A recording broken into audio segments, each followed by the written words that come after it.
आज हम लोग जानेंगे आवेशित चालक की स्थितिज ऊर्जा के बारे में।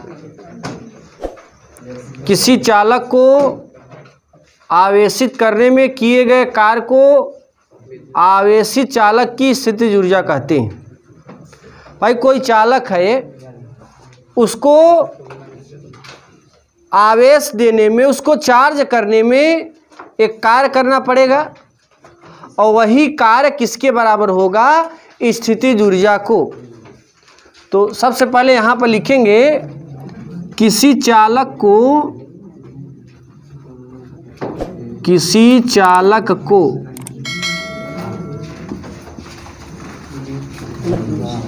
आवेशित करने में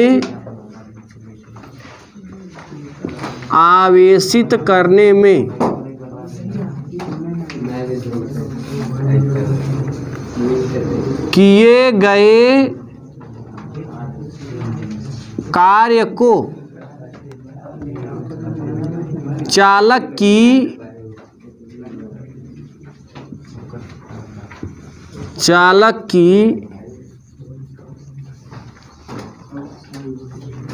स्थितिज ऊर्जा कहते हैं। कहने का मतलब ये है कि हम जब किसी चालक को आवेश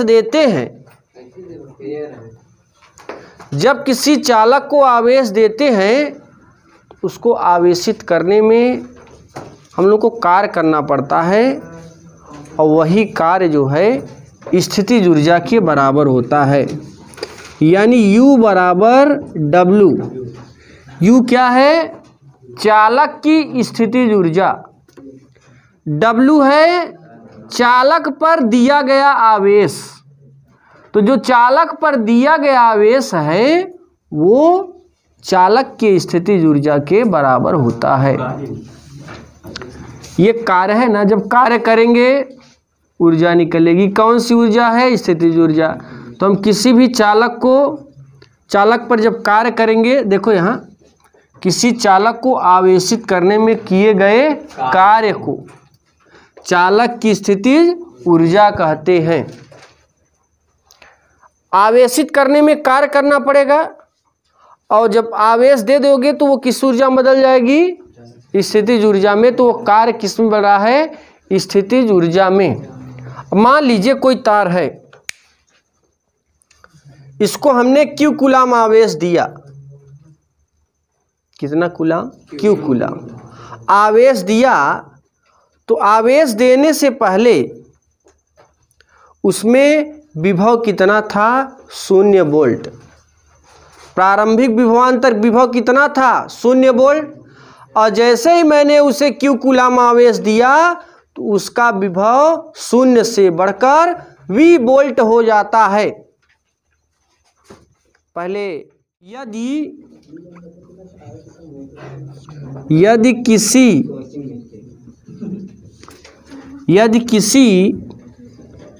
चालक को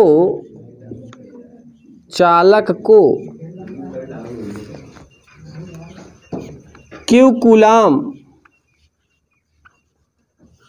कूलाम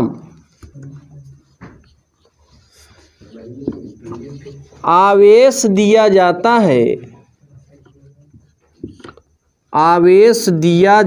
है तो चालक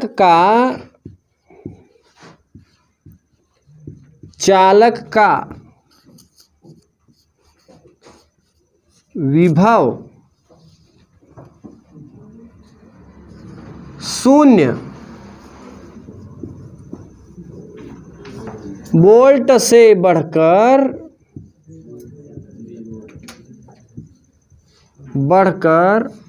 V वोल्ट हो जाता है। V वोल्ट हो जाता है। अब जरा ध्यान दीजिए, अगर 0 से बढ़कर V हो रहा है तो इसका औसत विभव क्या होगा?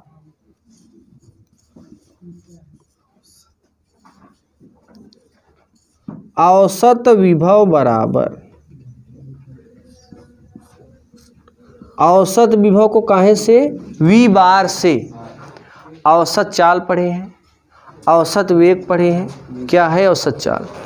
किसी वस्तु द्वारा चला गया कुल विस्थापन एवं उसमें लगे कुल समय के अनुपात को औसत वेग कहते हैं। या प्रारंभिक वेग एवं अंतिम वेग के योग का आधा जो भाग होता है वही होता है औसत वेग। और औसत वेग v बार बराबर होता है u प्लस v/2। जरा ध्यान दीजिए, ये बाई 2 कैसे हो गया? अगर पहली वस्तु है, दो वस्तुओं को ऊपर रखा गया है तो नीचे 2 से भाग देना है। ऊपर 3 वस्तुओं को रखेंगे, नीचे 3 से भाग देंगे। ऊपर 4 वस्तुओं को रखेंगे, नीचे 4 से भाग देंगे। नहीं समझ में आया? आया, बोलना मत दोबारा कैसे नहीं आया। आगे देखो, नहीं समझ में आया। अब हम लोग कक्षा 11 में चलते हैं। औसत वेग v बार बराबर कुल विस्थापन, कुल का लगा कुल चाल बराबर वेग बराबर विस्थापन बटे। अरे लड़के देखते रहो, नहीं मारेंगे समझ लीजिए तो तुरंत हरा ही जाओगे भाई। यहाँ देखो तिर्यक गुणा करके d बराबर v इंटू टी। अब जरा समझिएगा बात को। मान ले अगर हमारे पास 3 वस्तु हैं, कई वस्तु? 3। और तीनों वस्तु एक ही जगह एक बारात में जा रहे हैं। 3 आदमी हैं, एक ही बारात में जा रहे हैं। एक का अपाची है, एक का बुलेट है, एक का वो है ना, एक टूटा ही की स्कूटर है। अब एक चीज़ समझ लेना, जब बारात वाला मौसम आता है ना तो जितनी फटफटिया होती है, पुरान धुरान सब निकल जाता है। वही एक मौसम है बारात का कि भाई बारात करना है तो अपन गाड़ी सबसे बढ़िया, ताकि खाई हुई के रात की लौटी आए। अब आगे देखो, यहाँ पे देखिए 3 गाड़ी है, ठीक है। मान लेते हैं तीनों एक ही समय पहुँचते हैं। समय दे दिया गया, जरा ध्यान दीजिए, समय दे दिया गया कि आपको 6 बजे से 10 बजे तक पहुँचना है। शाम को 6 बजे से 10 बजे कई घंटा? 4 घंटा। 4 घंटा। अब आप चाहे जिस वेग से चलिए, अपाची स्कूटर, टूटही स्कूटर, ये सब का वेग थोड़ा ज़्यादा कम रहेगा और समय एक ही दिया गया है। तो भाई अब बुलेटाई पे बैठे हो तो का फिर बात है, आपकी स्पीड थामे नहीं थमेगी। हम जाए के रास्ता में फिर 2 किलोमीटर गया, फिर रोक के अपन गाहुली मार रहे हो ही, है ना, दम सड़ाका लगा रहे हो कि लग जाए तो डांस करने में मज़ा आएगा। और उसके बाद बुलेट है भाई, का बात है भाई, 2 मिनट में पहुंच जाएंगे बारात में। तो देखो जरा, बुलेट वाले का वेग का है? विस्थापन d1, वेग v1, समय एक ही टाइम दे दिया गया है। ठीक है, ठीक है ना। आगे देखो, ये है अपाची गुरु है, अपाची v1 v2 और समय एक ही दिया गया है। टूटही स्कूटर d3 v3t, और तीनों का टाइम का दे दिया गया? तीनों का टाइम समान है, तो ये हो जाएगा v1t plus v2t plus v3। भाई d1 प्लस d2 तीनों को जोड़ते हैं ना, औसत में तीनों को जोड़ देंगे, है ना, एंड t बटे t प्लस t, ऊपर t कामन ले लो, v1 plus v2 plus v3 अपान t, कैंसिल का बचा नीचे, कई ठनी ऊपर हैं? 3, नीचे कई का भाग। तो इस तरीके से औसत में देखो जरा, यहाँ पर विभव एक ठो 0 है और दूसर का है v, तो 0 धन v अब बाई 2, क्यों 2 का भाग दे रहे हैं? क्योंकि विभव कई ठे हैं? 2 ठे। औसत हमेशा याद रखिएगा, जब भी औसत निकालने के लिए बोल दे तो आप जरा देखिए कि ऊपर में कितनी वैल्यू दी गई है, कितने लोगों को ऐड किया गया है, कितने लोगों को जोड़ा गया है। जितने लोगों को जोड़ा जाए उतने से ही हम क्या करेंगे? भाग देंगे। तो औसत विभव बराबर 0 धन v अपान 2, ये हो जाएगा v अपान 2। अब देखिए, अब आप चालक को क्या कर रहे हैं? आवेश दे रहे हैं। आवेश दे रहे हैं तो कार्य कर रहे हैं। कार्य कर रहे हैं कि नहीं? चलो भाई, आप एक सूत्र जानते हैं, v बराबर w अपान q। क्यों? ये सूत्र पढ़े हैं ना? ये सूत्र आपने क्या पढ़ा था? एकांक परीक्षण आवेश q नॉट को अनंत से किसी बिंदु तक ले आने में किए गए कार्य को उन 2 बिंदुओं के बीच वैद्युत विभव कहते हैं। इससे v से प्रदर्शित करते हैं। अब यहाँ पे क्या कर देंगे? कैंची काट गुड़ा, तो ई हो जाएगा w बराबर v इंटू क्यू। अब जरा देखो, अब हमने चालक में, ये मान लीजिए सपोज दैट चालक है हमारे पास, ठीक है ना?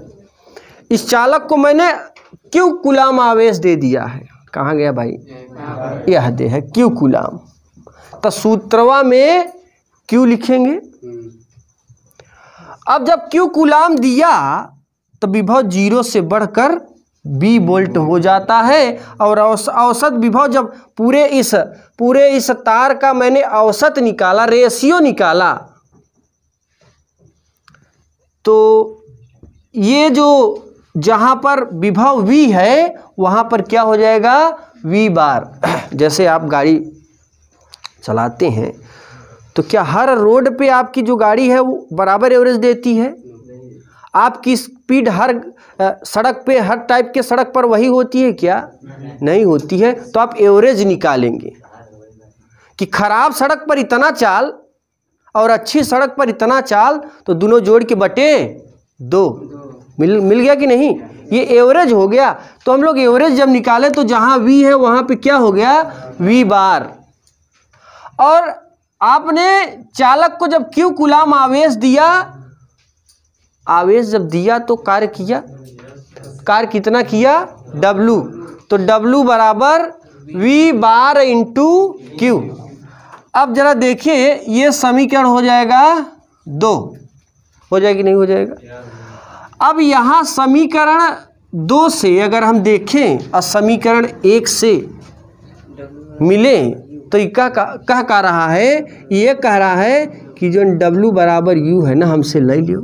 तो जहाँ w है वहाँ का रख दोगे u। यहाँ लिखेंगे समीकरण 1 और 2 से, 1 और 2 से, समीकरण 1 और 2 से जरा देखिए भाई, जहां पर देखो w बराबर u बराबर w है, तो जहां w है वहां पे क्या रख सकते हैं? u।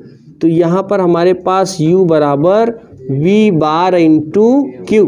चूंकि v बार बराबर v अपान 2 लिख सकते हैं। अब देखिए, ये हो जाएगा u बराबर v बार के स्थान पे v अपान 2 इंटू क्यू। क्लियर है? इस चीज को हम लोग ये लिख सकते हैं, हाफ v इंटू क्यू। ये हो गया एक सूत्र हमारे पास, ये मिल जाता है। ये समीकरण बन जाएगा 3। अब आपने पढ़ा था संधारित्र, आवेशित चालक की धारिता। आवेशित चालक की धारिता C बराबर Q अपान V। ये पढ़ा था कि नहीं? किसी चालक को आवेशित करने में किए गए कार्य को चालक की स्थितिज ऊर्जा कहते हैं। और हमने शुरू में ही, स्टार्टिंग में ही, चैप्टर को स्टार्ट करने से पहले वीडियो लेक्चर में ही बताया है। पहली हेडिंग है आवेशित चालक की धारिता।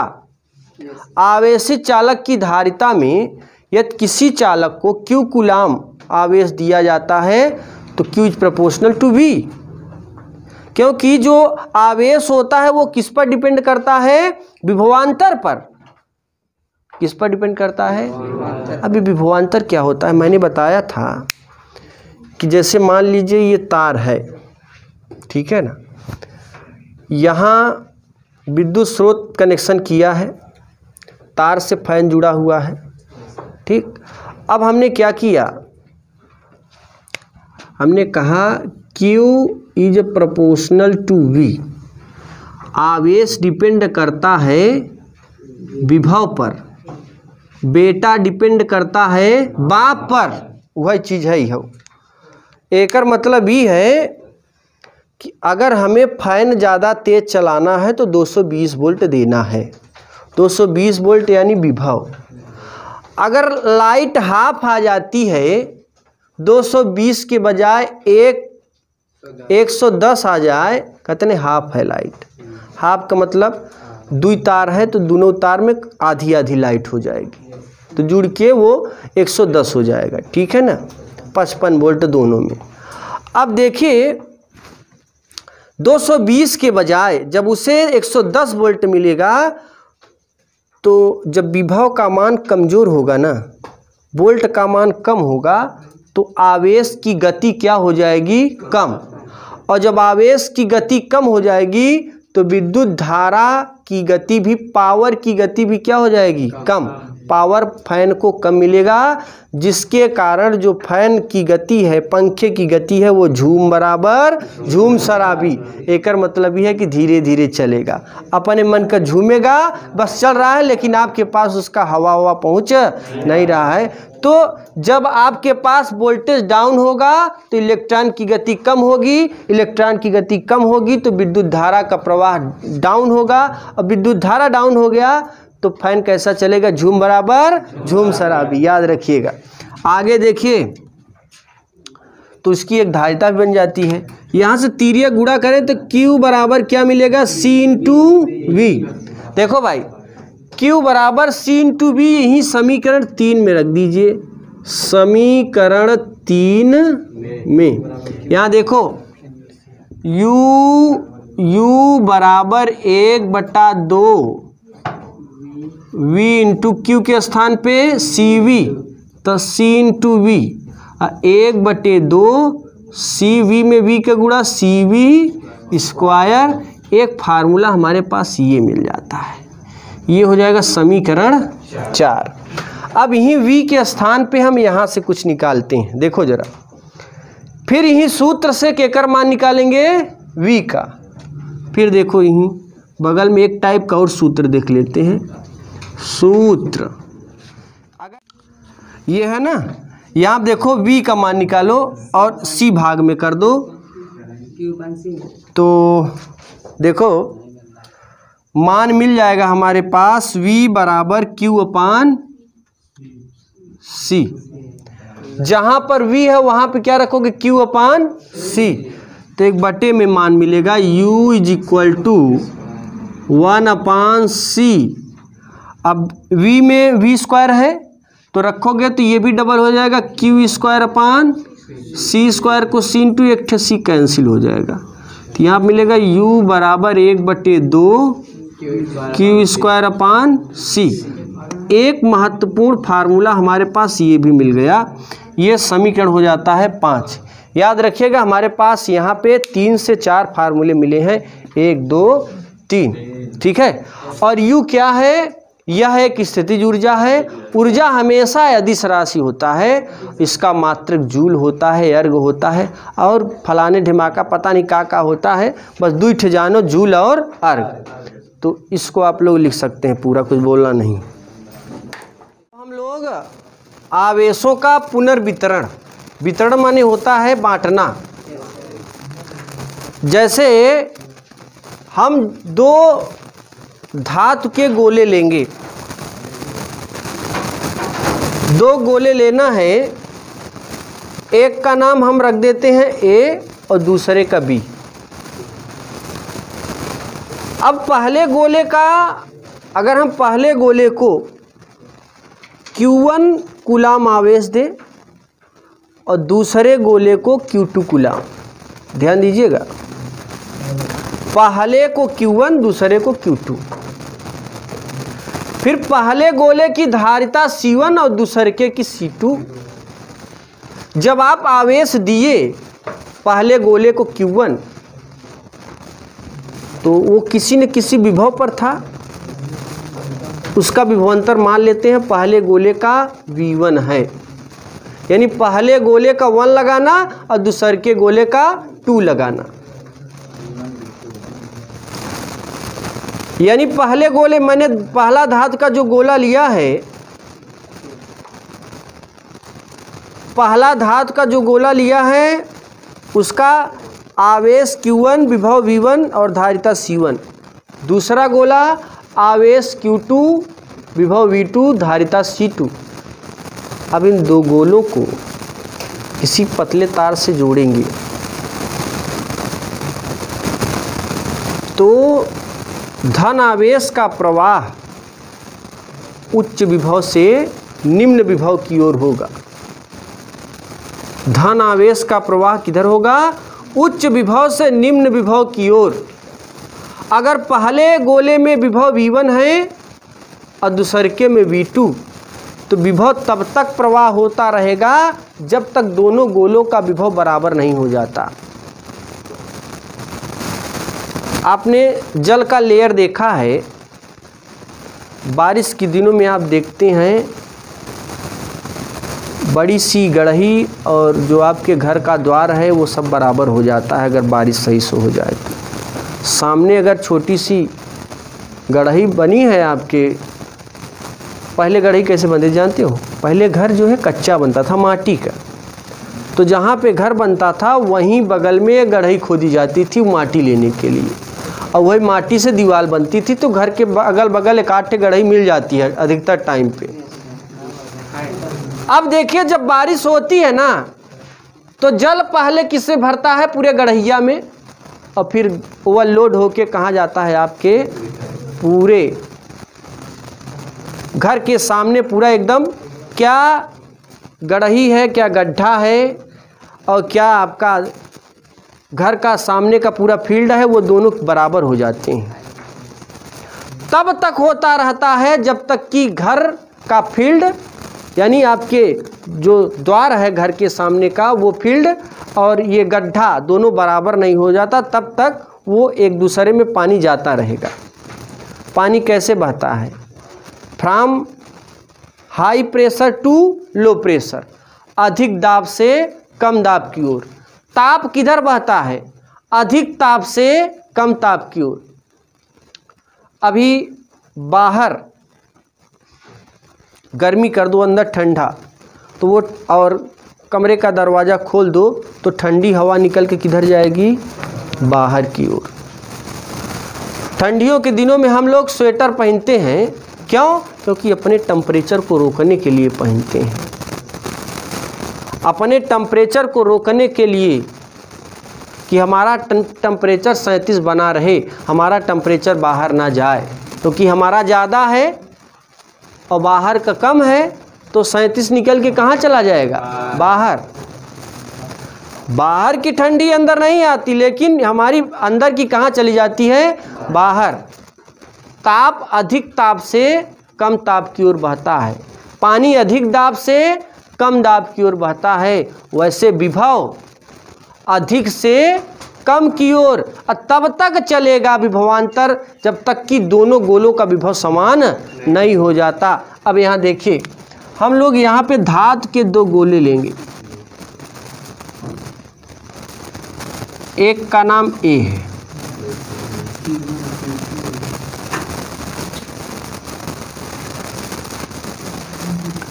दूसरे का बी। तो गोलों को लिया है और ये दोनों गोले क्या है? सुचालक है, तभी आवेश प्रवाहित होंगे। अब इस गोले को मैंने, इस गोले में Q1 आवेश था, धारिता तार जोड़ने पर भी बदलती नहीं है, याद रखिएगा, धारिता बदलती नहीं है, लेकिन तार जोड़ने पर, तार जोड़ने के पहले जो धारिता थी वही तार जोड़ने के बाद भी होगी। ये C1 है, ये C2। आगे देखो, इसमें आवेश Q1 और इसमें आवेश Q2, इसका विभव V1 और इसका विभव माना, यहाँ लिखेंगे माना धातु के दो गोले A और B हैं जिन पर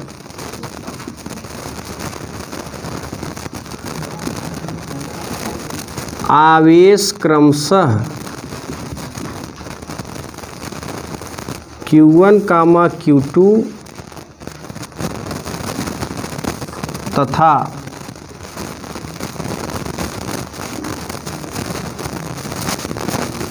Q1, Q2 तथा धारिता C1, C2 एवं विभव V1, V2 हो तो, ध्यान दीजिएगा, विभव मैंने क्या मान लिया, V1, V2। अभी आपने एक सूत्र पढ़ा था Q बराबर CV, पढ़ा था कि नहीं, Q बराबर CV। अगर हम पहले गोले से बात करें तो पहले गोले में आवेश Q1 है, Q के स्थान पे Q1, धारिता C1 है तो C के स्थान पे C1, विभव V1 है, V के स्थान पे V1, समीकरण 1 हो जाएगा। सबको समझ में आ रहा है। और दूसरे गोले से अगर बात करें तो Q2 बराबर C2 V2, ये हो जाएगा हमारे पास समीकरण नंबर 2। अब आगे देखते रहिए भाई, जब हम दोनों धातु के गोलों को, जब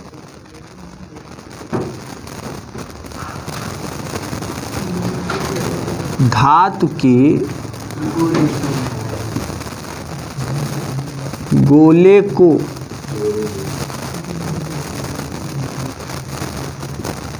पतले तार से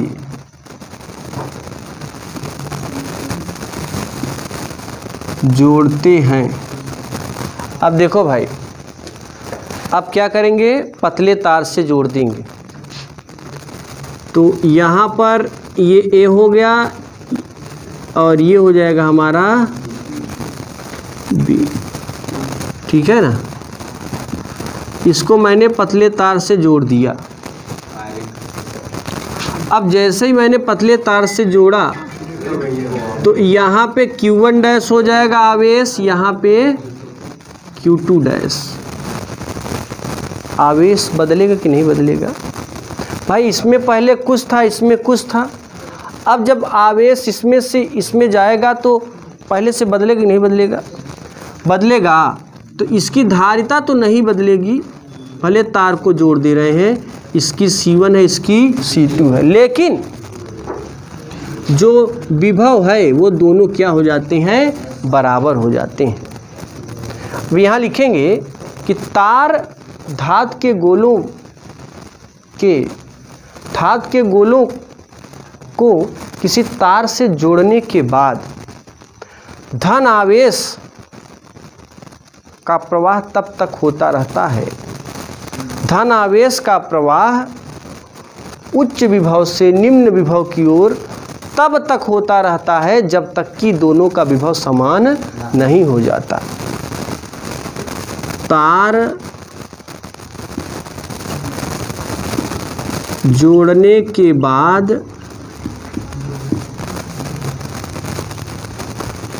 धन आवेश का प्रवाह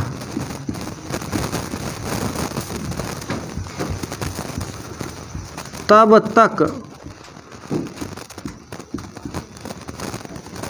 होता रहता है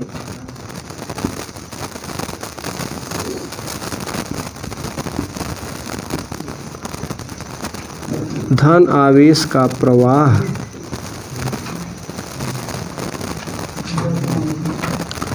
उच्च विभव से निम्न विभव की ओर, उच्च विभव से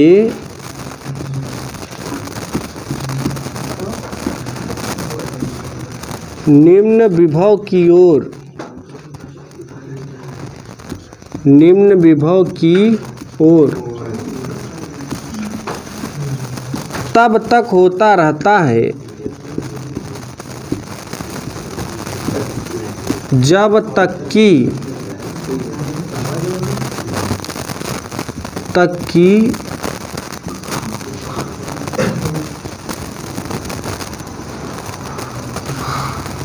जब तक कि दोनों गोलों का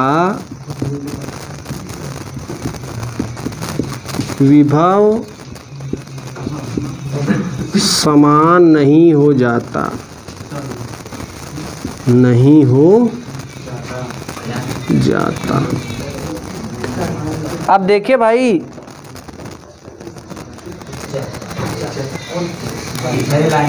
है ना, उच्च विभव से निम्न विभव की ओर तब तक होता रहता है जब तक कि दोनों गोलों का विभव समान नहीं हो जाता। इसका मतलब ये है, देखो भाई, ये दोनों विभव समान हो गए, तार जोड़ने के बाद इसका आवेश Q1 डैश, इस पर Q2, ये C1, ये C2, ये V और ये V। तार जोड़ने के बाद विभव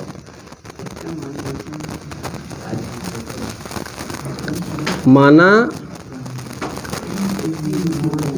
तार जोड़ने के बाद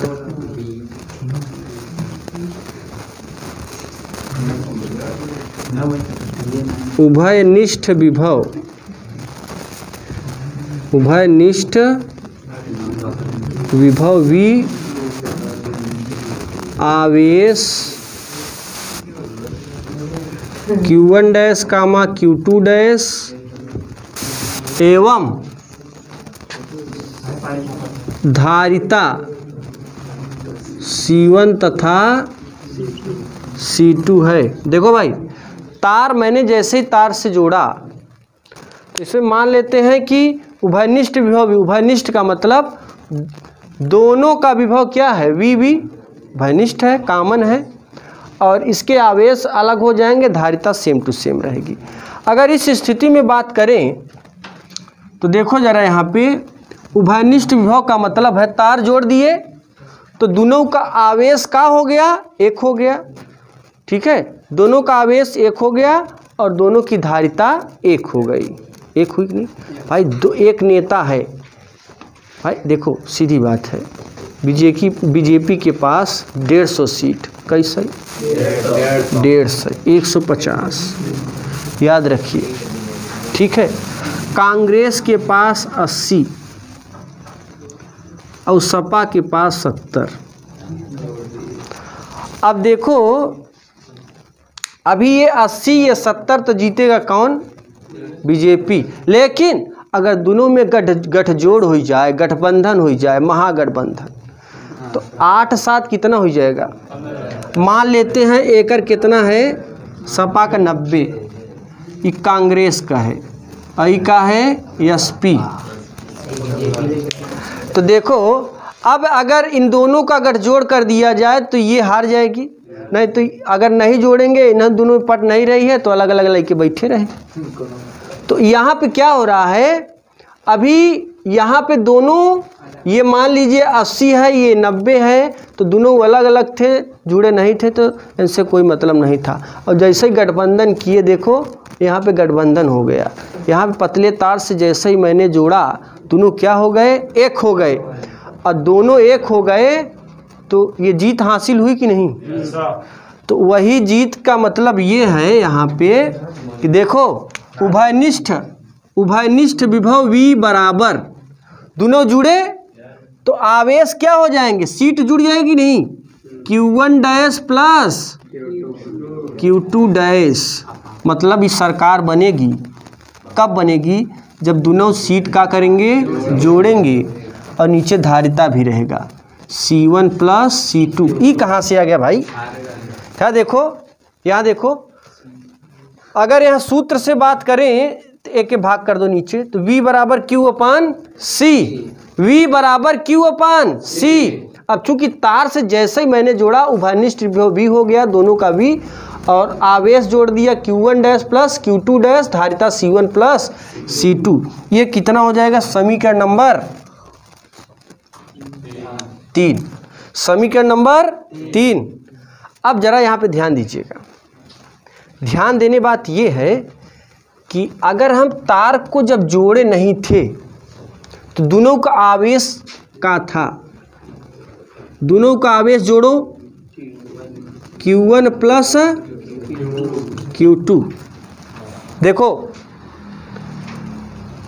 जितना इसमें आवेश है, मान लीजिए इसमें 5 कूलाम, इसमें 10 कूलाम, 5 कूलाम या 10 कूलाम इसमें है, 5 कूलाम इसमें, तार जोड़ा तो इलेक्ट्रॉनों का आदान प्रदान होगा। तो दोनों को मिला के, इसमें दोनों को मिला के कितने हैं? 10 और 5 15। तार जोड़ देंगे तो ये बताइए कि दोनों को मिलाकर आवेश बढ़ेंगे कि घटेंगे? तार जोड़ दिया तो दोनों आवेश, जोड़ने से पहले इसमें 10 इसमें 5, और तार से जैसे ही मैंने जोड़ा तो दोनों को मिलाकर इसमें आवेश बढ़ेंगे, घटेंगे या सेम रहेंगे? देखिए तार जोड़ने से पहले अगर 15 है तो तार जोड़ने के बाद भी क्या होगा? 15 होगा। इन दोनों में अलग अलग हो जाएगा, अलग अलग हो जाएगा, लेकिन आवेश की मात्रा क्या रहेगी? सेम रहेगी। तो यहाँ पर तार जोड़ने से पहले आवेश Q1 धन Q2, और तार जोड़ने के बाद Q1 dash plus Q2 dash, Q1 dash plus Q2 dash. कोई दिक्कत? अब यहाँ देखिए जहाँ पे Q1 dash plus Q2 dash है वहाँ पे क्या लिखेंगे? Q1 प्लस, तो ये हो जाएगा, यहाँ लिख देंगे चूंकि ये हो जाएगा Q1 प्लस Q2 अपान C1 प्लस, ये समीकरण हो जाएगा 4। क्लियर है ना? सबको समझ में आ रहा है? आगे देखिए जरा, यहाँ से हमारे पास Q1 की वैल्यू C1 V1 है, यहाँ पर Q2 की वैल्यू C2 V2 है, तो इसमें रखेंगे Q1 बराबर C1 V1 प्लस Q2 बराबर C2 V2 अपान C1 प्लस C2। यानी तार जोड़ने के बाद हमें ये फार्मूला मिलेगा, ये समीकरण 5। तार जोड़ने के बाद हमें ये फार्मूला मिल जाएगा। अब देखिए भाई, देखते रहिए। अभी जैसे ही आपने तार जोड़ा, अगर यहाँ सूत्र से बात करें Q बराबर CV से, जैसे ही मैंने क्या जोड़ा भाई? तार जोड़ दिया ना। तार जोड़ने से पहले मैंने यहाँ पे 2 वैल्यू निकाली है। तार जोड़ने के बाद देखो, अगर यह सूत्र से बात करो तो यह गोले में धारिता क्या है? C1, आवेश Q1 डैश, तो जहाँ पे Q है वहाँ पे क्या लिखेंगे? धारिता C1 और विभव V। क्लियर है ना? और अगर दूसरे गोले की बात करें तो Q2 डैश C2V मिलेगा नहीं मिलेगा? ये समीकरण 5 और ये समीकरण 6। अब हम, ये 6 हो जाएगा और ये 7। अब हम समीकरण 6 और 7 में भाग देंगे। समीकरण 6 और 7 में भाग देंगे तो एक नया फार्मूला मिलेगा, Q1 डैश बटे Q2 डैश बराबर C1 बटे C2। तो फटाफट इतना पहले लिखिए। समीकरण 6 में 7 का भाग देंगे तो यहाँ लिखेंगे इक्वेशन नंबर 6 डिवाइडेड 7। यहाँ देखिएगा, लेफ्ट में लेफ्ट का डिवाइड करेंगे, राइट में राइट का, तो हमारे पास मिलेगा Q1 डैश बटे Q2 डैश बराबर C1V अपान C2V। ये V से V कैंसिल आउट हो जाएगा, तो हमारे पास मिलेगा Q1 डैश बटे Q2 डैश बराबर C1 अपान C2। तो इस तरीके से ये हो जाएगा समीकरण 8। जरा देखें, समीकरण 8 से यह स्पष्ट होता है कि तार जोड़ने के बाद आवेशों के पुनर्वितरण की मात्राओं का अनुपात उसके धारिताओं के अनुपात के बराबर होता है। फिर समझिएगा, समीकरण 8 से यह स्पष्ट होता है कि तार जोड़ने के बाद आवेशों